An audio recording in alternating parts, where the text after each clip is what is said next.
Hello, jazz aficionados, practitioners of the craft, and those who love the modern music.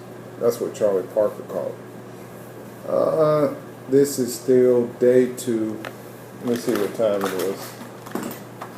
It is 9:52. In day two, what we did, we first of all got a welcome from the dean today, so that's done, and he was very nice, very cordial. So nice man. Second thing we did, we had our discussion as it relates to jazz education, jazz pedagogy, teaching jazz to young people, and a lot of it was the state of jazz today. So that was an eye-opener, and I like the comment that our instructor, Mr. Jason Smith, what he said about veto power, and that the person who is soloing at the moment or improvising at the moment, it's the one who really kind of controls the momentum of the group. And then after, if there's another soloist, they control it. And it's so like starts from the first solo, onto the last solo. So that was an interesting concept to consider, and I'll have to look at that. It's pretty much jazz education. How do you perform? How do you do? And that kind of thing. There is some performance opportunities. I say some, it's really a lot. Maybe there are those who are extremely professional. You're considering, that UAM. I'm gonna let you know there are great players that at least my experience, that are participating, and they are at an extremely high level. I'm not going to mention their names, but it's about 5 players that, well, let's put it this way, we have a professional steel pan player, and he's changed my whole vocabulary from saying steel drum to steel pan, because I hear him saying it all the time.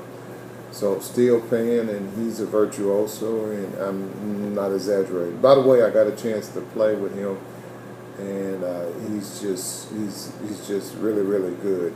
I'll talk to him. I may have a chance to interview him. So I mean, he's very focused and very centered, and he travels a lot. So I will be giving you more information on him. Another is a bass player slash singer, and the reason I'm not mentioning their names, I'm checking with them first. But he's a first call performer here in Little Rock, and he's also an elementary school teacher, and he's just really excellent, and really, really good musician slash performer. Great player. Another one is a saxophone player. I've mentioned his name before. I don't think he'll mind, but I'm not going to do it in this particular video. We have people from Ohio, people from Texas. For those who are watching this, and maybe you have a teenager, there's a student here who plays piano at a very high level, and this student is 18, and he finished his high school diploma and his undergraduate degree at the same time. So now he's completing his master's. So I mean, that's unreal. I mean, there is a high level of players. Some have more experience than others. I'm probably on a lower tier, and I'm okay with that. I've gotten great compliments on the way I play, but I feel like I have some weaknesses I need to address, and I'm sure somebody would say that too. Some of the higher players would probably say that. But anyway, it's been great. So we started out in the morning, and we had our class, discussion as it relates to jazz education today, and you know, the importance of jazz improvisation and where it came from, it being America's great classical music, its roots, in the slave songs and the work songs and the spirituals, and that developed, of course, the ragtime, and you can read about all that, but we talked about it because our teacher, Mr. Smith, he wants to make sure that everybody is on the same page.